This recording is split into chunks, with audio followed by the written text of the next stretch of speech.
Ассаляму алейкум, дорогие мусульмане! Приветствую вас в этот прекрасный день. Давайте вместе разделим это радостное событие, один из самых прекрасных праздников ислама – Курбан-Байрам.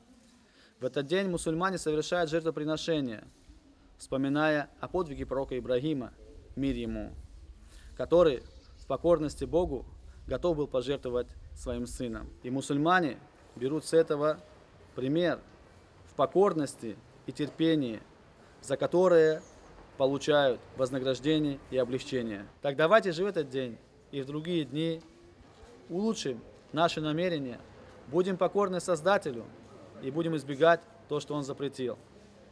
Да поможет Аллах нам в наших добрых устремлениях и оградит нас от зла. Бисмиллахи рахмани рахим. Альхамдулиллахи раббил аламин. Ассалату вассаламу аля расулиллах.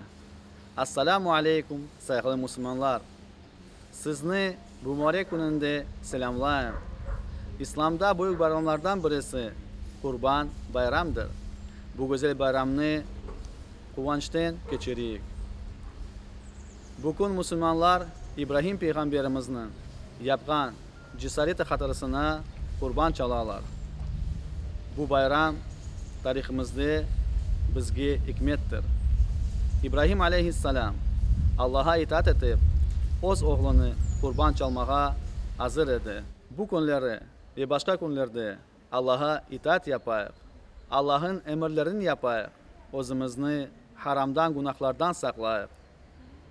Allahu Teala bizge yaxşı işlerimizde kolaylık versin ve Allahu Teala bizlerin yamanlıktan saklasın.